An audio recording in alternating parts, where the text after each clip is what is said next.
Today we visited the ancient rock fortress called the Lion's Rock or Sigiriya. Before reaching the rock, we walked by its water gardens, as three principal gardens can be found here.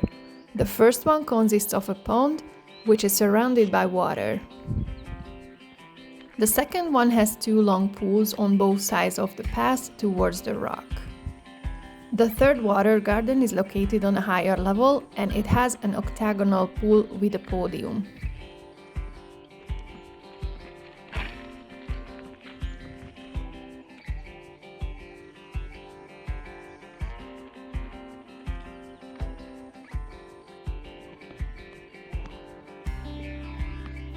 After the water gardens, we walked by the boulder gardens, which once had buildings or pavilions on the top of them.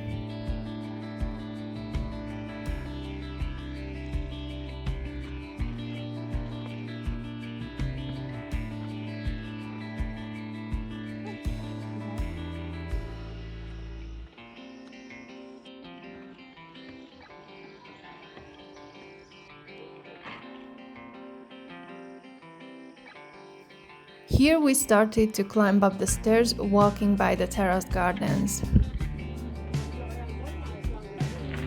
First we reached the famous lion staircase, which was created as a gateway looking like a lion. At the top of the rock, a palace was built on a King Kaisyapa's request. Unfortunately, it was abandoned after the death of the king, and until the 14th century it was used as a monastery. The Lion's Rock is a UNESCO World Heritage Site.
Those are the water gardens we passed by when arriving.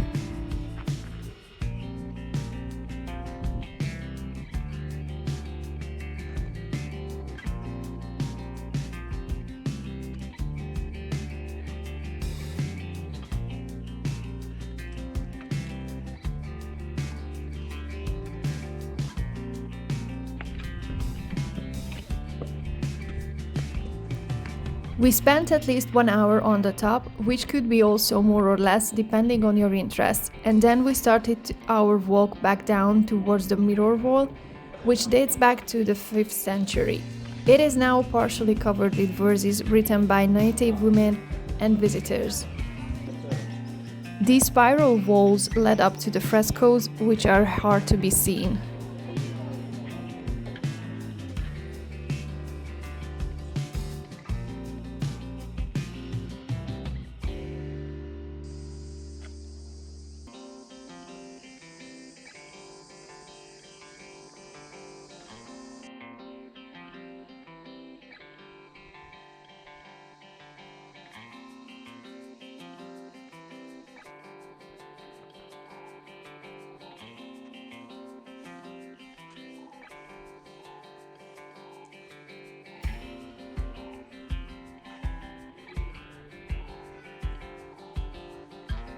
Next up for us was to discover the ancient city of Polonnaruva. First, we saw the statue of King Parakramabahu, then walked towards the Podgul Viharaya, which was a library and monastery complex. In the four corners around the building, there are four stupas.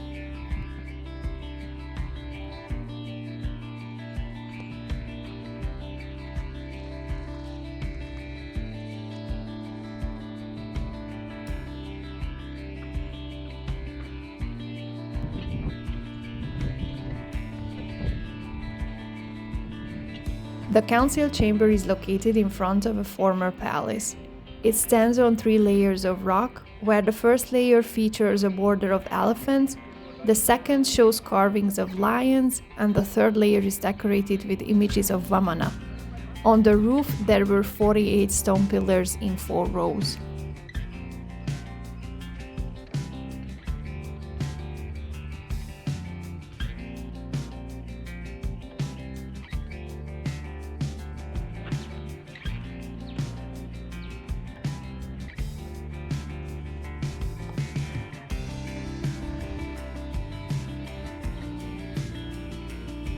This was the palace of King Parakramabahu, which consisted of the royal palace, the king's audience hall, and the bath pond.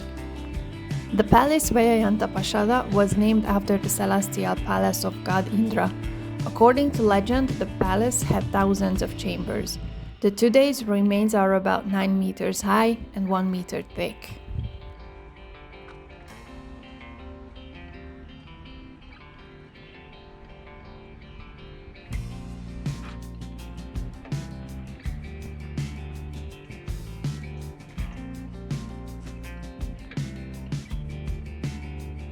The bath pond, called Kumarapokuna, can be accessed by a narrow flight of stone steps.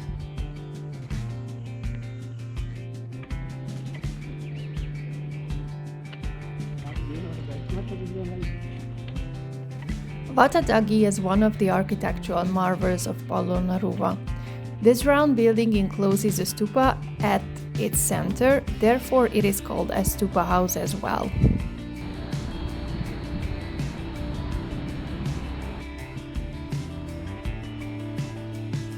Nisankalata Mandapaya is a square building with a stupa in its center.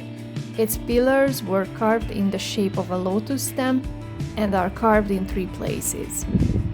In the recumbent Buddha image house, there is a large lying Buddha statue, which symbolizes Buddha's final moments before entering nirvana. Hatadagi is a relic shrine which was used to keep the relic tooth of the Buddha. There are 3 granite Buddha statues in the center of the chamber. Satmahal Prasada is a step pyramid, often compared to the Buddhist architecture of Cambodia. Rankot Vihara is a stupa which was built by Nisankamala, who ruled the country in the 1100s. It is 33 meters high, therefore it is the largest stupa in Sri Lanka.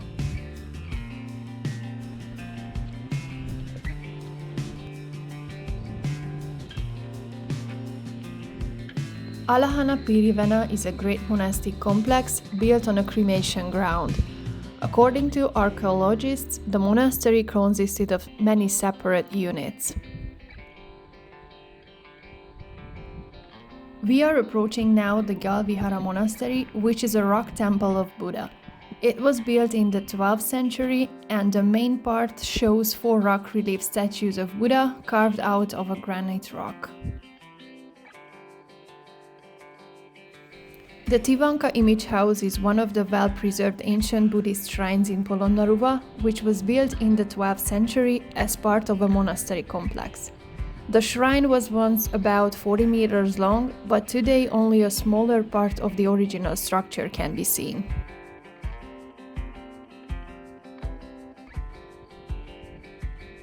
The Lotus Pond is an ancient bathing pond located near the Yetavanarama Monastery, which is famous for its lotus-shaped design. Most likely it was used by Buddhist monks for ritual bathing and meditation.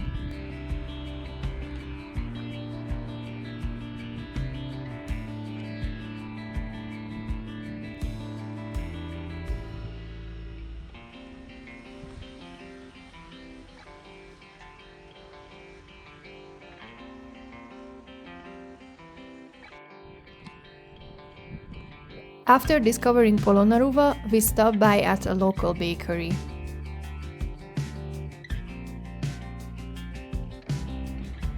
We also had a quick stop at the Giritale tank, which is a reservoir. It was built around the 600s and it is considered the deepest tank in Sri Lanka.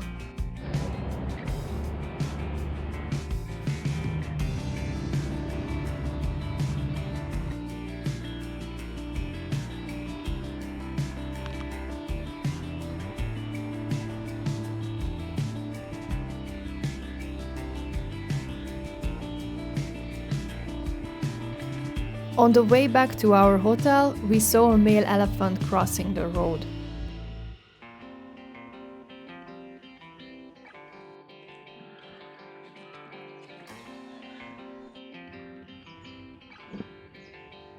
We spent the afternoon by the pool, sunbathing, swimming, and taking pictures of the birds above us.